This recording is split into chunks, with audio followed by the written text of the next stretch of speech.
Well, our Advent journey is bringing us right here to the Green Room Dispensary, which is down here off campus and is one of the colorful spots around here as we are bringing the good news to the places where we live, work, learn, and play. And we all can do this in our lives, finding people who are open, who are interested in the story of God and sharing it with them and helping them discover how it means everything for their life. Doesn't matter where you are, the light can shine.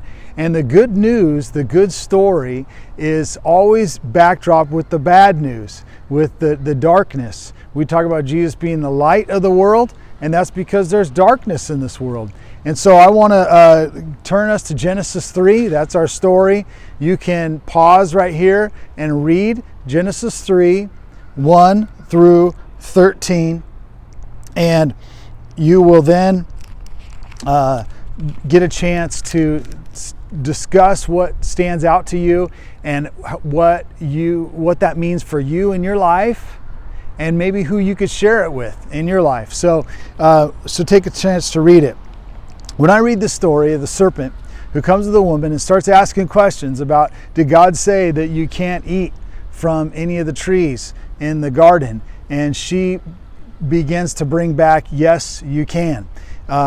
In fact, there's just only one you can't, and that's the tree of the knowledge of good and evil. But she adds to it and says, and you're not supposed to touch it. Now, what stands out to me about this story, and maybe it does to you too, is the introduction of doubt into the goodness and the revelation of God. You notice that's where sin, that's where darkness starts. It's with the doubt. And we have an enemy who's against God and against his good plan and his good provision for everybody. And he introduces doubts and questions about the revelation of God, about the nature of God. That's what stands out to me. Because if you see what happens is Eve gets led away from the good path God had for her by a doubt.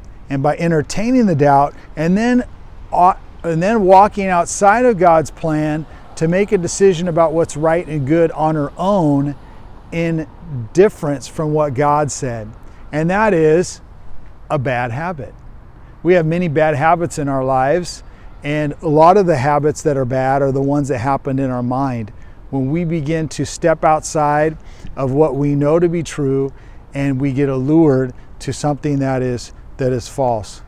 You know what the story shows us, that sin and going away from what God said we should do from the beginning leads us to a place of shame, leads us to a place of hiding. Notice how Adam and Eve in the story, they covered themselves because they were ashamed, and then they ran and hid. And I think about how in our world nowadays there's so much fear and there's so much hiding. We do all kinds of things of hiding.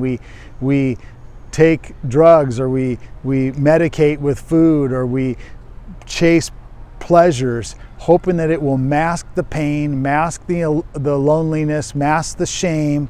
But it's only through our God who pursues us. Notice how God pursues the man and the woman and looks for them in the cool of the day, and he is the one who can redeem. And so at Christmas time, when we celebrate Jesus coming, we see the same nature of God that was revealed in Genesis 3, that he came to us and he's going to do something about the problem. He's going to do something about the sin and the shame and the loneliness that we're in. And Jesus actually, the way he came is he actually was tempted himself. We read about that in Matthew 4 and in the other Gospels, where he faced the doubts, where Satan does two different things with truth. He subtracts from it to leave the picture incomplete, or he'll add to it, or he'll twist it. And he tried that on Jesus, but Jesus abided with his Father, and he knew the word and could use the word back to Satan to stand true. And that is what I take away for myself, is I need to not listen to myself and to the voices. I need to speak to myself the truth that I know from God's word. What about you? What's God saying to you in this message today? How could you apply it just today or tomorrow in a way that makes a difference in your life? And who could you share this story with?